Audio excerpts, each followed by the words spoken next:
Should I be like Claire and just order an insanely unnecessary amount of the food and only end up using like 2 or 3 of them? Can I have 3 sausage, egg, and cheese McGriddles, please? Okay. That's it.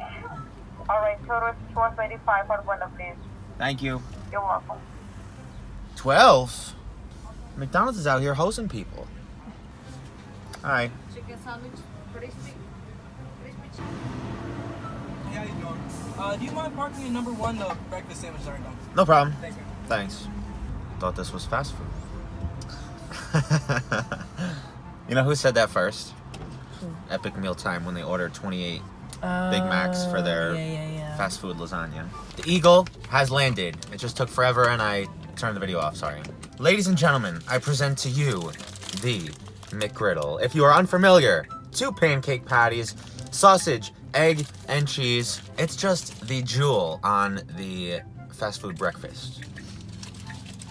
The thing that makes these so special are the little beads of warm maple syrup in the pancake layers. It's just so good. Also, if you're wondering how I'm driving while reviewing this, I got a self-driving car. You should be on my Instagram and have already known that. Anyways, I was not completely satisfied with Alex's pancake layers. They seemed a bit too thick, so we'll make a few adjustments.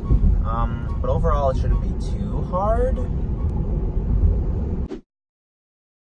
If you would like to make Alex's version of the fast food perfection known as the McGriddle, you're gonna need to grab yourself some flour and brown sugar, buttermilk and kosher salt, baking soda, baking powder, sugar, ground pork, sage, pure maple syrup, garlic powder, crushed red pepper flakes, pepper, thyme, and eggs.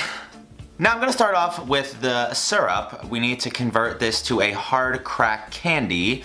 She doesn't really say what temperature she cooks this to though, so I'm a little bit worried.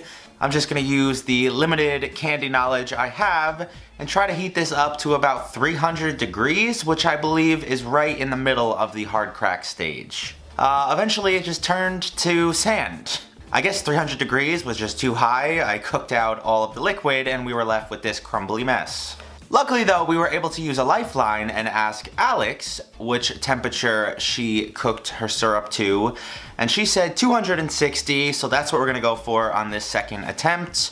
Let's pray it turns out, because this is the end of the maple syrup jar I bought for $7. I stirred this non-stop. I heated it gradually over very low heat, and no. I pulled this off at 250 degrees. I don't know what I'm doing wrong here, but I just went through that whole bottle of syrup.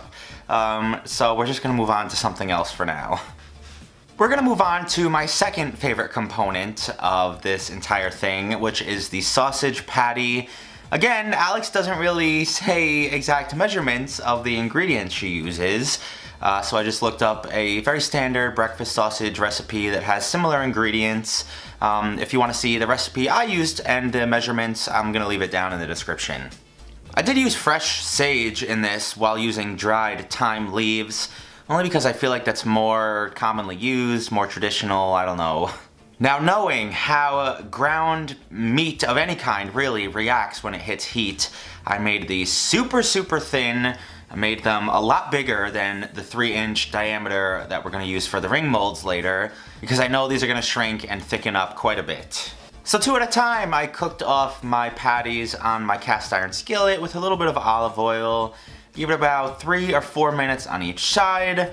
I was getting decent color on these. I wasn't super ecstatic, but I didn't want to overcook them and dry them out.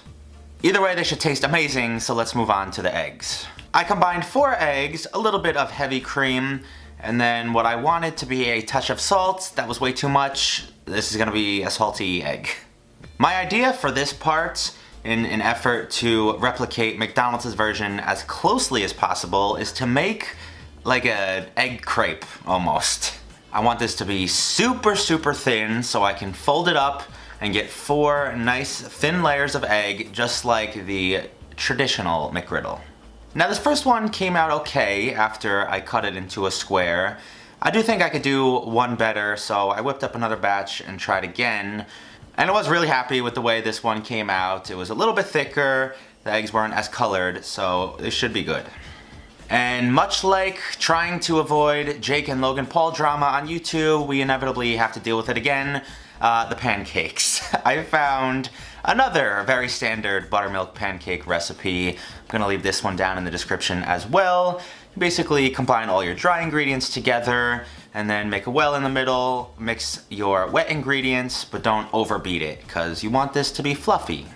Finally, in my 3-inch ring mold and on the same nonstick pan I cooked the eggs, I loaded everything up with some nonstick spray. Started by trying to make a backwards D, which didn't come out the best, but we're gonna have several cracks at this. I did a very thin layer of the pancake on top of that, and then I sprinkled some of my crumbly syrup bits in between 2 layers.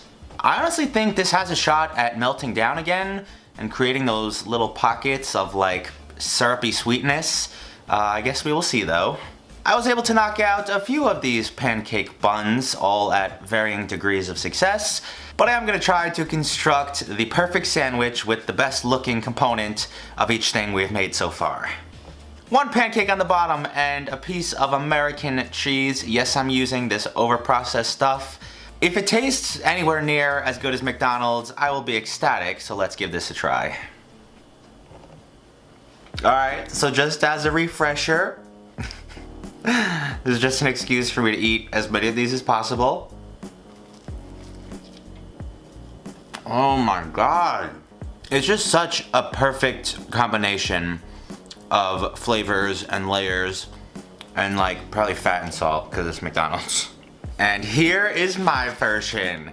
Might have stole the packaging. I'm not gonna lie to you. That doesn't look too bad though. We got that perfect D for do not eat because this will make you 300 pounds.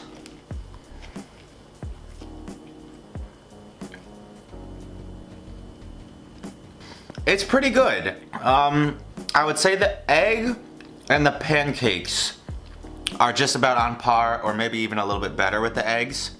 The sausage is like severely lacking though. It's almost as if I went too heavy on the spices. You're getting like too much thyme and sage and like fancy ingredients that I don't think McDonald's is using. It's definitely not bad. I'm probably gonna eat this whole thing. But if you do make this, just cut all those spices in half probably. I hope you guys enjoyed today's video. If you did, slap a like on this one. I do apologize for this video being a day late. I had a very long and hectic week, but we'll be back on track next week. Follow me on Instagram and Twitter if you do not already. Let me know what recipe you want to see next week down in the comments. Other than that, have a fantastic weekend, and I will see you right back here next time. Peace.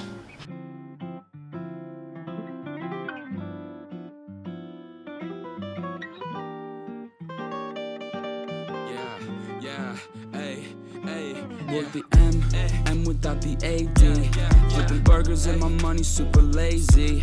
Try and make a meal tonight, they ain't paying me. Try and supersize my life with my 18. Yeah, our style wasn't wavy, but we had a vision. We could